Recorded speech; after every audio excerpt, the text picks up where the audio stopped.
ನಮಸ್ಕಾರ ಸ್ನೇಹಿತರೆ, ಎಲ್ರಿಗೂ. ಸ್ನೇಹಿತರೆ, ಇವತ್ತಿನ ದಿನ ಸಾಬುದಾಣ ಕಿಚಡಿ ರೆಸಿಪಿ ಶೇರ್ ಮಾಡ್ಕೊಳ್ತಾ ಇದ್ದೀನಿ ಸ್ನೇಹಿತರೆ. ಅಂದರೆ ಸಬ್ಬಕ್ಕಿ ಕಿಚಡಿ ಖಾರ ರೆಸಿಪಿ ಸ್ನೇಹಿತರೆ. ತುಂಬಾ ಚೆನ್ನಾಗಿರುತ್ತೆ ಸ್ನೇಹಿತರೆ. ಮಕ್ಕಳಿಗಂತೂ ಬಿಸಿ ಬಿಸಿಯಾಗಿ ಮಾಡಿಕೊಟ್ರೆ ತುಂಬಾ ಇಷ್ಟಪಟ್ಟು ತಿಂತಾರೆ. ಖಂಡಿತವಾಗ್ಲೂ ನಮಗೆಲ್ಲ ಇಷ್ಟ ಆಯಿತು. ನಾನು ಮುಂಚೆನೂ ಮಾಡ್ತಾಯಿದ್ದೆ, ಇವಾಗಲೂ ಮಾಡ್ತೀನಿ ಸ್ನೇಹಿತರೆ. ಆದರೆ ಇದೇ ಮೊದಲನೇ ಸಲ ರೆಸಿಪಿಯನ್ನು ಶೇರ್ ಮಾಡ್ಕೊಳ್ತಾ ಇರೋದು. ಮೊದಲಿಗೆ ಇಲ್ಲಿ 1 ಕಪ್ಪು ಸಬ್ಬಕ್ಕಿಯನ್ನು ಒಂದೆರಡು ಸಲ ತೊಳೆದ್ಬಿಟ್ಟು ಅದು ಸ್ವಲ್ಪ ನೀರನ್ನು ಸೇರಿಸ್ಬಿಟ್ಟು ನೆನೆ ಇಡಬೇಕು ಸ್ನೇಹಿತರೆ. ಒಂದು 4ರಿಂದ 5 ಗಂಟೆಗಳ ಕಾಲ ನೆನೆಸಿಟ್ಟು ತುಂಬಾ ಚೆನ್ನಾಗಿರುತ್ತೆ. ನಂತರದಲ್ಲಿ ಈ ರೀತಿಯಾಗಿ ನೆಂದಿರುತ್ತೆ ನೋಡಿ. ಇದು ನಾವು ಈ ರೀತಿಯಾಗಿ ಒಂದು ಜಾಲರಿಯಲ್ಲಿ ಬಸ್ಕೊಂಡ್ರೆ ನೀರೆಲ್ಲ ಇರುತ್ತಲ್ವ ಕೆಳಗಡೆ ಹೋಗಿರುತ್ತೆ. ಹಾಗಾಗಿ ತುಂಬಾ ಏನಂದರೆ ಒಗ್ಗರಣೆ ಹಾಕೋ ಟೈಮಿಗೆಲ್ಲ ನೀರಿತ್ತು ಅಂತಂದರೆ ಸ್ವಲ್ಪ ಇದಾಗ್ಬಿಡುತ್ತೆ. ಅದಕ್ಕೋಸ್ಕರ ಅಷ್ಟೇ ಇಲ್ಲದೆ ಇರೋ ಥರ ನಾವು ಇದು ಕ್ಲೀನಾಗಿ ಸೋಸ್ಕೊಳ್ಬೇಕು. ನಂತರದಲ್ಲಿ ಇದಕ್ಕೆ ಏನೆಲ್ಲ ಇಂಗ್ರೀಡಿಯೆಂಟ್ಸ್ ತೊಗೊಂಡಿದ್ದೀನಿ ಅಂತಂದ್ರೆ ನೋಡಿ, ಇಲ್ಲಿ ಒಗ್ಗರಣೆಗೆ ಸಾಸಿವೆ, ಜೀರಿಗೆ, ಕರಿಬೇವು, ಹಸಿಮೆಣಸಿನ್ಕಾಯಿ,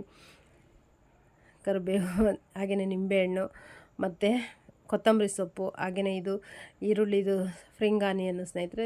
ಮನೆ ಹತ್ರ ಬಂದಿದ್ರು ತೊಗೊಂಡಿದ್ದನ್ನ, ತುಂಬಾ ಚೆನ್ನಾಗಿತ್ತು. ಹಾಗಾಗಿ ಅದನ್ನು ಹಾಕ್ಕೊಳ್ತಾ ಇದ್ದೀನಿ. ಹಾಗೆ ಶೇಂಗಾ ಬೀಜ ಮತ್ತು ಒಂದೆರಡು ಆಲೂಗಡ್ಡೆ ಬೇಯಿಸಿಟ್ಕೊಂಡಿರುವಂಥದ್ದು. ಹಾಗೆಯೇ ಇದು ಶೇಂಗಾ ಪುಡಿ ಸ್ನೇಹಿತರೆ. ಶೇಂಗಾ ಬೀಜ ಹುರಿದ್ಬಿಟ್ಟು ಕಡಲೆ ಬೀಜ ಹುರಿದು ಪುಡಿ ಮಾಡಿ ಇಟ್ಕೊಂಡಿರುವಂಥದ್ದು. ನಂತರದಲ್ಲಿ ಇಲ್ಲಿ ಒಂದು ಕಡಾಯಿ ಇಟ್ಕೊಂಡು 1-2ರಿಂದ 3 ಸ್ಪೂನಷ್ಟು ಎಣ್ಣೆ ಹಾಕ್ಕೊಂಡು, ಮೊದಲಿಗೆ ಏನು ಕಡಲೆ ಬೀಜ ಇಟ್ಕೊಂಡಿದ್ದಲ್ವ ಶೇಂಗಾ, ಅದನ್ನು ಹಾಕ್ಕೊಂಡು ಫ್ರೈ ಮಾಡ್ಕೊಂಬಿಟ್ಟು ಒಂದು ಬಟ್ಲಲ್ಲಿ ಎತ್ತಿಟ್ಕೊಳ್ತಿದ್ದೀನಿ ಸ್ನೇಹಿತರೆ. ಅದು ಚೆನ್ನಾಗಿ ಫ್ರೈ ಆಗಿತ್ತಲ್ವ, ಹಾಗೆ ಎತ್ತಿಟ್ಕೊಂಡ್ರೆ ಅದು ಮೇಲ್ಗಡೆಯಿಂದ ಹಾಕ್ಕೊಂಡಾಗ ಚೆನ್ನಾಗಿರುತ್ತೆ. ತಿನ್ನೋ ಟೈಮಿಗೆ ತುಂಬಾ ರುಚಿ ಕೊಡ್ತಾ ಇರುತ್ತೆ, ತುಂಬಾ ಚೆನ್ನಾಗಿರುತ್ತೆ. ಹಾಗಾಗಿ ನಂತರದಲ್ಲಿ ಅದೇ ಎಣ್ಣೆಗೆ ಸಾಸಿವೆ, ಜೀರಿಗೆ, ಕರಿಬೇವು, ಹಸಿಮೆಣಸಿನ್ಕಾಯಿ ಹಾಕ್ಕೊಂಡ್ಬಿಟ್ಟು ಚೆನ್ನಾಗಿ ಅದು ಸ್ವಲ್ಪ ಫ್ರೈ ಆಗಿದ್ದ ನಂತರದಲ್ಲಿ ಏನು ಈರುಳ್ಳಿದು ಇದು ಇತ್ತಲ್ವ, ಇದನ್ನು ಸೇರಿಸ್ಕೊಂಡ್ಬಿಟ್ಟು ಫ್ರೈ ಮಾಡ್ಕೊಳ್ಬೇಕು ನಾವು. ಇದ್ರ ಬದಲಾಗಿ ನೀವು ಈರುಳ್ಳಿ ಹಾಕ್ಕೊಳ್ಳೋದಾದರೆ ಹಾಕ್ಕೊಳ್ಬೋದು, ತುಂಬಾ ಚೆನ್ನಾಗಿರುತ್ತೆ. 1-2 ಈರುಳ್ಳಿ ಕಟ್ ಮಾಡಿ ಹಾಕ್ಕೊಂಡ್ರೆ ತುಂಬಾ ಚೆನ್ನಾಗಿರುತ್ತೆ ಸ್ನೇಹಿತರೆ. ಉಪವಾಸ ಇದ್ದಾಗೆಲ್ಲ ಈರುಳ್ಳಿ ಬೆಳ್ಳುಳ್ಳಿ ತಿನ್ನಬಾರ್ದು ಅಂತ ಹೇಳ್ತಾರಲ್ವ, ಹಾಗಾಗಿ ನಂತರದಲ್ಲಿ ಇಲ್ಲಿ ಅರಿಶಿನ ಪುಡಿ ಸೇರಿಸ್ಕೊಳ್ತಾ ಇದ್ದೀನಿ. ಹಾಗೆಯೇ ರುಚಿಗೆ ತಕ್ಕಷ್ಟು ಸಾಲ್ಟ್ ಸ್ನೇಹಿತರೆ. ಇಷ್ಟನ್ನು ಸೇರಿಸ್ಕೊಂಡ್ಬಿಟ್ಟು ಇದಕ್ಕೆ ಚೆನ್ನಾಗಿ ನಾವು ಬಾಡಿಸ್ಕೊಳ್ಬೇಕು. ಈರುಳ್ಳಿದು ಎಲ್ಲ ಏನದಿರುತ್ತಲ್ವ ಬೇಗನೆ ಚೆನ್ನಾಗಿದಾಗುತ್ತೆ. ಆದರೆ ಸ್ವಲ್ಪ ಎಳೆದಿತ್ತಂದ್ರೂ ತುಂಬಾ ಬೇಗ ಇದಾಗ್ಬಿಡುತ್ತೆ. ಬಲ್ತಿದ್ದೇನಾರು ಇತ್ತು ಅಂತಂದರೆ ಅದು ಸ್ವಲ್ಪ ಎಷ್ಟು ನಾವು ಬೇಯಿಸಿರಂದ್ರೂ ಬೇಯೋದಿಲ್ಲ. ಈ ರೀತಿಯಾಗಿ ಎಲ್ಲ ಚೆನ್ನಾಗಿ ಒಗ್ಗರಣೆಯಲ್ಲಿ ಬಾಡಿಸ್ಕೊಂಡು ನಂತರದಲ್ಲಿ ಇದಕ್ಕೆ ಬಂದುಬಿಟ್ಟು ಬೇಯಿಸಿ ಸಿಪ್ಪೆ ತೆಗೆದಿಟ್ಟಿರೋಂಥ ಆಲೂಗಡ್ಡೆಯನ್ನು ಸೇರಿಸ್ಕೊಳ್ತಾ ಇದ್ದೀನಿ ನೋಡಿ ಸ್ನೇಹಿತರೆ. ನಾವು ಪಲ್ಯ ಮಾಡೋದಕ್ಕೆಲ್ಲ ಯಾವ ರೀತಿ ಬೇಯಿಸ್ಕೊಳ್ತೀವೋ ಅದೇ ರೀತಿಯಾಗಿ 1-2 ಆಲೂಗಡ್ಡೆ ಬೇಯಿಸಿ ರೀತಿಯಾಗಿ ಸಿಪ್ಪೆ ತೆಗೆದು ಅದನ್ನು ಚೆನ್ನಾಗಿ ಪುಡಿ ಮಾಡಿಕೊಂಡು ಈ ರೀತಿ ಏನು ಒಗ್ಗರಣೆ ಇರುತ್ತಲ್ವ ಅದಕ್ಕೆ ಹಾಕ್ಬಿಟ್ಟು ಚೆನ್ನಾಗಿ ನಾವು ಫ್ರೈ ಮಾಡ್ಕೊಳ್ಬೇಕು. ನಂತರದಲ್ಲಿ ಬಂದು ನೋಡಿ, ಇಲ್ಲಿ ಸಬ್ಬಕ್ಕಿಯನ್ನು ಸೇರಿಸ್ತಾ ಇದ್ದೀನಿ ಸ್ನೇಹಿತರೆ. ಇದನ್ನು ಸೇರಿಸ್ಬಿಟ್ಟು ಚೆನ್ನಾಗಿ ಒಗ್ಗರಣೆಯಲ್ಲೇ ಬಾಡಿಸ್ಕೊಳ್ಬೇಕು. ನಾವು ನಿಧಾನ ಉರಿಯಲ್ಲಿ ಇಟ್ಕೊಂಡು ಚೆನ್ನಾಗಿ ಫ್ರೈ ಮಾಡ್ಕೊಳ್ಬೇಕು. ಇದೀಗಿರೋದು ಬಣ್ಣ ನೋಡಿ ಯಾವ ರೀತಿ ಚೇಂಜ್ ಆಗುತ್ತೆ ಅಂತಂದರೆ ನಿಮಗೆ ಗೊತ್ತಾಗುತ್ತೆ ನೋಡಿ ಸ್ನೇಹಿತರೆ. ತುಂಬಾ ಚೆನ್ನಾಗಿ ಬರ್ತಾ ಇರುತ್ತೆ. ಹಾಗೆಯೇ ಇನ್ನೊಂದು ಏನಪ್ಪ ಅಂತಂದರೆ ಬೇಗ ತಳ ಹತ್ತಾ ಇರುತ್ತೆ ಸ್ನೇಹಿತರೆ ಅದು. ಹಾಗಾಗಿ ಸ್ವಲ್ಪ ನೋಡ್ಕೊಳ್ತಾ ಇರಬೇಕು. ಬೇಕಂದ್ರೆ ನೀವು ಇದಕ್ಕೆ ತುಪ್ಪ ಬೇಕಂದ್ರೆ ತುಪ್ಪದಲ್ಲಿ ಮಾಡ್ತೀವಿ ಅಂದರೆ ತುಪ್ಪನೂ ಹಾಕ್ಕೊಂಡು ಮಾಡ್ಬೋದು ಸ್ನೇಹಿತರೆ. ತುಂಬಾ ಚೆನ್ನಾಗಿರುತ್ತೆ.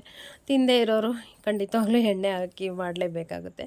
ಹಾಗಾಗಿ ನಂತರದಲ್ಲಿ ಶೇಂಗಾ ಹುರಿದು ಪುಡಿ ಮಾಡಿ ಇಟ್ಕೊಂಡಿದ್ದೀವಲ್ವ ಆ ಪುಡಿಯನ್ನು ಸೇರಿಸ್ತಾ ಇದ್ದೀನಿ ನೋಡಿ ಸ್ನೇಹಿತರೆ. 1-2ರಿಂದ 3 ಸ್ಪೂನಷ್ಟು ಸೇರಿಸಿದ್ದೀನಿ.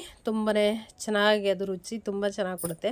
ಹಾಗೆಯೇ ಇದರಲ್ಲೇ ಬೇಕಂದ್ರೆ ನಾವು ಸಾಬುದಾಣ ವಡೆ ಮಾಡಿಬಿಟ್ರೆ ಸಬ್ಬಕ್ಕಿ ವಡೆ ಅದನ್ನು ಸ್ವಲ್ಪ ತುಂಬಾ ಚೆನ್ನಾಗಿರುತ್ತೆ. ಹಾಗೆ ಇಲ್ಲಿ ನಿಂಬೆ ರಸ ಸೇರಿಸ್ತಾ ಇದ್ದೀನಿ ನೋಡಿ ಸ್ನೇಹಿತರೆ. ಒಂದು ಅರ್ಧ ಹೋಳು ನಿಂಬೆಹಣ್ಣು ಏನು ತಗೊಂಡ್ಬಿಟ್ಟು ಹಾಕ್ತಾ ಇರುವಂಥದ್ದು, ರಸ ತೆಕ್ಕೊಂಡು ಹಾಕ್ತಾ ಇರೋದು. ಹಾಗೆ ಕೊತ್ತಂಬರಿ ಸೊಪ್ಪು ಹಾಕ್ಕೊಳ್ತಾ ಇದ್ದೀನಿ ಸ್ನೇಹಿತರೆ. ಇದಿಷ್ಟೆಲ್ಲವನ್ನು ಹಾಕ್ಕೊಂಡ್ಬಿಟ್ಟು ಚೆನ್ನಾಗಿ ಮಿಶ್ರಣ ಮಾಡ್ಕೊಳ್ಬೇಕು. ಇದಕ್ಕೇನು ತೆಂಗಿನಕಾಯಿ ಅದು ಎಲ್ಲ ಏನು ಅವಶ್ಯಕತೆ ಇಲ್ಲ. ಇಷ್ಟೇ ತುಂಬ ರುಚಿ ಕೊಡುತ್ತೆ ಸ್ನೇಹಿತರೆ. ಹಾಗೆಯೇ ಸ್ವಲ್ಪ ಶೇಂಗಾ ಬೀಜ ನೋಡಿ ಈಗ ಆಗಿದೆ. ನಂತರದಲ್ಲಿ ಶೇಂಗಾ ಬೀಜ ಹಾಕ್ಕೊಂಡು ಈ ರೀತಿಯಾಗಿ ಎಲ್ಲ ಮತ್ತೊಂದು ಸಲ ತಿರುಗಿಸ್ಕೊಳ್ಬೇಕು. ಈ ರೀತಿಯಾಗಿ ಎಲ್ಲ ಇದನ್ನು ಮಾಡಿ ಸರ್ವ್ ಮಾಡಿದರೆ ಕಿಚಡಿ ರೆಡಿ ಆಯಿತು ಸ್ನೇಹಿತರೆ.